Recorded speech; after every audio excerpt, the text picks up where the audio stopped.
Headaches and heartaches on Midlands Today. Brought to you by the beautiful Abbey Blooms Botanical Gardens and Cafe Community Initiative in Multifarnon, County Westmeath. A wonderful space for relaxation designed to promote positive mental health and well-being for all. Find Abbey Blooms Botanical Gardens on Facebook. You know, the 2024 version of Rory Hafford looks younger than the 2023 version. What have you been doing? You silver-tongued devil. Well, he gave me a compliment coming in as well. And we exchanged fivers. It's the fish diet. So let's kick off with Pamela in Edenderry. And there will be a lot of Pamelas across the Midlands who have been stay-at-home mums, in her case for more than 10 years. And she is comfortable with the idea of going back to work, except she's anxious. So she thinks the time is right, but the anxiety and the lack of confidence and all of the catastrophising is going on.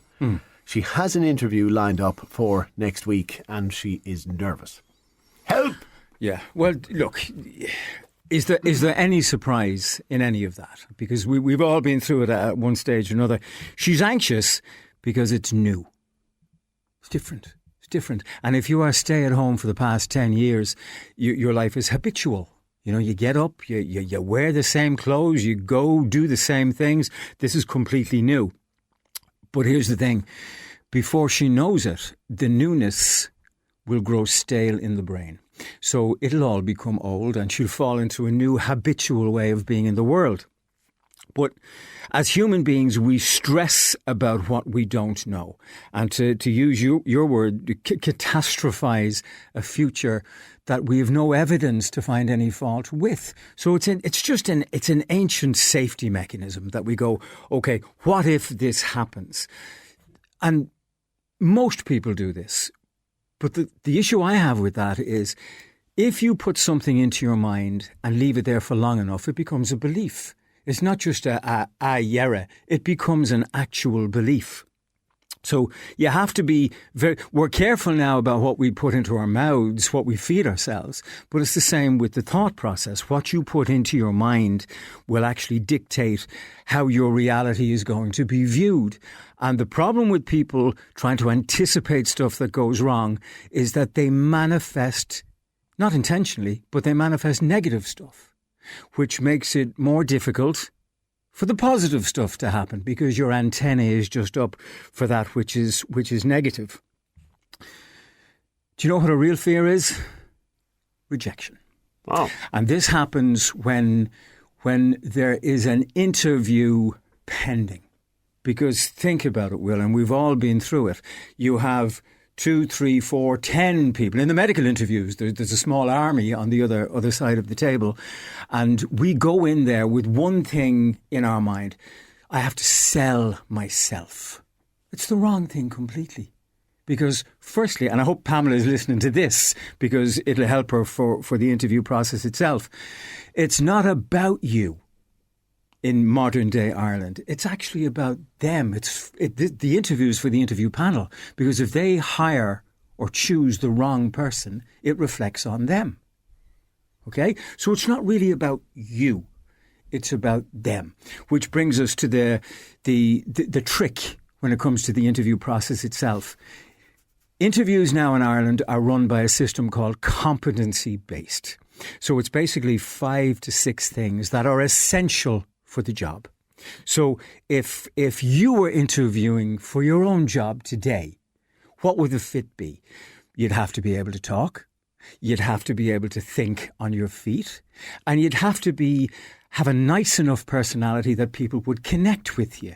So not bad having 2 out of 3. 2 out of 3 ain't bad. Can I finish my own jokes, please, for God's sake? Sorry. But you know what I mean. So with that, you find out exactly what the competencies are that the company is looking for, and you fit yourself into them. And you just give them examples of having experience in those competencies. The thing I heard last week is that they're now thinking of developing AI to do interviews. Now, if you think about that, it means it removes the humanistic element of it completely. Well, they're already using AI to filter CVs. Yeah. It's crazy. Like, it's absolutely great. Because I thought we were human beings interacting with fellow human beings. Now it's just box ticking. Do you have A, B, and C? And if you do, you have a chance. And if you don't, you're completely irrelevant. If I went for an interview today, I wouldn't get any job I went for. None. Like I'm a dinosaur. I came up through the time where if you could connect with another human being, that was 70, 80% of the success rate. And then they looked at what qualifications you had. Today, it's gone completely the other way. So for Pamela, first off, the anxiety is a normal defense mechanism for human beings. But break it down. What are you actually anxious about? What's the worst that could happen? So in effect, for Pamela, the worst that could happen with this job coming up is that she ends up with what she has today. Do you know what I mean? And you can actually drill, and it's a cognitive behaviour therapy thing, and you can drill down even further and say, okay, the worst happens, and then what's the worst that can happen? And you'll find when you get to the end, you can deal with it. You can deal, but we catastrophize, and we think that this is going to be awful and this is going to be terrible. But if there's an interview looming, it's always the same fear that people have, a fear of rejection and being found not good enough. Can I make a quick plug? Of course. Sweets in Kilbeggan, so South Westmeath Employment Services. They have a free 9-week women's development programme. 3 hours a week, starting next Thursday and running until the 21st of March. So anybody in her position, I know she's Eden Derry, but if you're in Westmeath and you're feeling like Pamela, it's free, and they're on 057 93 32030. And it's all about getting people back to work and comfortable and confident. That sounds amazing. Yeah, that sounds amazing. And I've looked into a few of these programmes, and they are incredible, and they don't miss anything. And if you know of another one in a different part of the Midlands, please tell me and we'll pass it on. Sophie in Mullingar, not her real name, by the way. She found her boyfriend snooping on her phone. He had opened a message from her friend and he was reading through the conversation. And she is really annoyed. He says she needs to calm down. It's no big deal. But to her, it's an invasion of privacy. She has changed her password so he can no longer access it, and now he's annoyed. I wonder if it's no big deal, how big a deal would it be if the roles were reversed? If she was the one who was going through his phone. I hate this. I hate it. And I'll tell you why. First off, Sophie, not her real name, has every right to be annoyed. Every right. In the clinics that I run over the years, I've had this very situation a few times, and it causes so much hurt and so much trouble, because at the root of it, in many instances, it's about a lack of trust. Do you know what I mean? What could you possibly want by going through somebody else's phone? And the other thing is, phone texts from friends, you know the language in it. You know, people play fast and loose with the language. And if you're to pick up a text out of context, you can read all sorts of stuff into it. So you lose the very essence of the message itself. Firstly, it's none of your business. And that's real important to state. None of your business. This is a private conversation between two other human beings. In my day, it used to be called eavesdropping, where you'd be having your water cooler moment in the office and you'd hear two lads talking, okay? Now it's much more invasive because you can take your time, you can study it, you can pick it to bits and pieces, you can make it out to be whatever it is that you want. But ultimately, I would argue that what people are doing with this is that they are trying to find fault. They will look for whatever is in the message that they don't agree with, that messes a little bit with their mind, and they will find fault. Now, can I interrupt you? Yeah, of course. But can I come back to the fault thing in a second? Okay. I'm trying to imagine the other point of view, and I'm not making an excuse for routing through the phone. In fact, I think that can be a dangerous slippery slope into coercive control and trying to tell people who they can and can't interact with. Yeah. But why is he doing it? Does he suspect something? Is he looking for evidence? What's been the lead up to this? Absolutely. Yeah, no, you're spot on. You're spot on. And mostly, and we've talked about this before, we have a tendency to be sucked into the what. What happened? He was going through her phone. And you're absolutely right. Why? What would drive him to that? Absolutely. And again, this little section that we do on the radio, we don't have time to delve into it, and we can only go on what's sent us in the text itself. But by and large, what I have found, particularly in the therapy room, is that people are looking for something, and almost inevitably that something is to find fault with the other human being, because now we have control over them. We have a judgmental call. We have the high moral ground. But fault finding is now endemic in Irish society, and particularly in higher places, whatever the hell that's supposed to mean. We find fault, we point fingers, we apportion blame, and now it's developed, Will. It's developed now to, when we find fault, punishment. Punishment will follow. Now, you don't have to look too far. I was on another radio station, I can only apologise profusely about that, talking about something similar. And for me, it is the head of the snake. It is Leo and the boys up in Leinster House who have actually drilled this down into our psyche. Think about it. Every second item about politics is to find fault with somebody. Well, he did something wrong. Yeah, and that seems to be the role of government and opposition, to pick holes in each other. Rather than build houses, rather than fix hospitals, rather than look after people from an empathic point of view, let's find fault with somebody else, because that means at least I'm above you. It's like a bunch of school kids in a school playground. And this is not funny anymore. We're talking about, 4,000 children who will be sleeping in the cold tonight. Think about that for a second. Pause. Don't say anything. Let it filter down. Now, how can you justifiably hog the high moral ground in politics and say, well, I'm better than him, or we don't hang around with Sinn Féin? Do your job. Look after people. We're all just people. This is about empathy and kindness and love. It's not about scoring points or saying somebody's worse off than I am. And now you got me all riled up. I noticed. Yeah, no, so here's the thing. So what's the answer for Sophie, not her real name? I'll tell you what I used to do. And because of the work that I get, I would get some pretty close to the edge texts from people. Because when you're dealing in the psychotherapeutic world, people open themselves up to you. They have to, in order to get to the root of what's happening. So the deal was, I'm going to leave my phone lying around, and what you find in it, you find. You deal with it. Okay? But at least if the phone is left there, I have nothing to hide. And the other one for me is go through his phone.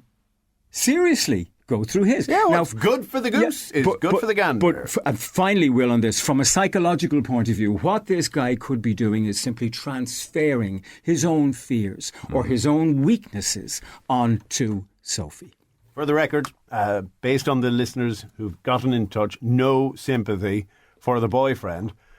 And according to Ina, she should change her boyfriend, not her password. Headaches and heartaches on Midlands Today. Brought to you by the beautiful Abbey Blooms Botanical Gardens and Cafe Community Initiative in Multifarnon, County Westmeath. A wonderful space for relaxation designed to promote positive mental health and well-being for all. Find Abbey Blooms Botanical Gardens on Facebook. Our next caller is Keith, who has a very moody 4-year-old. Very moody 21-year-old in front of me. Notice how I gave with one hand and I took with the other. Why, thank you. Anyway, this moody 4-year-old is throwing tantrums all the time, and Keith is concerned. He would like to know why, but he can't figure it out. You've heard of the terrible twos, Rory. 4, it should be calming down a bit. I thought we were known as the terrible twos. You and I. Yeah, possibly. What do you suspect is at play here? Okay. Hello, Keith. Hopefully it's his real name. Let's start with what we know. The kid, we don't know whether it's a boy or a girl, so we'll call it the kid. The kid is 4. Let's start from there and work forward. So I was listening to the BBC, darling, about 2 weeks ago, and something similar came up, and a real psychotherapist was on talking about it. And she was going on about ADHD and dyslexia and dyspraxia and a whole host of other D words, and how we should be actively testing the kids for these things, which could have huge effect. So remember, the kid is 4, okay? She or he is supposed to be moody. They are supposed to throw tantrums because they're kids. You know, that's what they do to find out what the hell is going on in this world. But the thing that concerned me a little bit is that we seem to be on a race to pathologize kids, give them a label. Oh, yeah, there's ADHD or there's autism. If I hear autism again, I'm not demeaning or diminishing autism at all, but it seems to be everywhere. Every time you turn around, oh, my child is autistic. But so, isn't that preferable to the old blanket response? Oh, that's a spoiled child. Yeah, but is that the blanket response now? I mean, when was the last time you sat in a coffee shop with a family with kids there? Should they let run riot? Nobody says anything. In this generation, nobody can. You're not allowed to actually complain or to point fingers because it's inappropriate or it's rude. So you can't do it. So the kids are let run riot. Actually, what often happens as well, rather than running riot, they're just given a scream. Oh, don't get me started on that. I mean, do you know it's going to take at least a generation before we figure out the level of damage that's going to be caused by people being sucked into the online world? I mean, I'm knocking around Mullingar only yesterday when I saw the kids coming out of school. They're all on their phone. Nobody's talking to each other. There's no connectivity at all. There's no humanistic kind of energy between them. But I wonder, going back to the younger children who have less emotional regulation, who are probably on screens more than they should be, and they're getting the dopamine hits and they can't deal with it. Yeah. And by the way, I have a young fella who has ADHD and who has dyslexia. And I've seen him with his temper and trying to control it. So while I hear you about not pathologizing children too much or too early, at the same time, if your antenna is picking up a concern, maybe an assessment should be considered. Okay, so I hear you. I respect what you're saying. But in effect, if you follow that road down a little bit, you're going to end up with a label. So the kid now it's a very short hop between being diagnosed with depression and being depression itself. Now, another thing that I find is common, if not popular, is the fact of people throwing out their labels. Oh, I'm dyspraxic, or I'm dyslexic, and it becomes almost an excuse, a get out of jail. I can't do this because of. But for me, it's the pathologizing of what could be argued is normal young kid behaviour. Okay. So what are we saying to Keith? Okay, well, to be concerned, or to accept his child is 4, and this is what 4-year-olds do? Well, first off, it is what 4-year-olds do. So there is a kind of a tacit acceptance within that's going to happen. But for me, the thing is, I mean, we all know that this is going to happen within children. But rather than rush to label, rush to diagnosis, rush to box the kid off. And remember, a diagnosis can stay with you throughout your life. That's not my opinion. That's a fact. I think the kid is throwing a tantrum because he or she is trying to find out, number one, what the world is all about and what their place in the world is. Now, that's normal behaviour.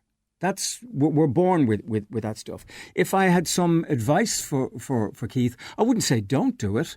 I'd say do it with an against it, because I would be very circumspect about the findings and then labelling my own child with those findings. I'm going to get all soppy at this point. What can Keith do? He can love the kid.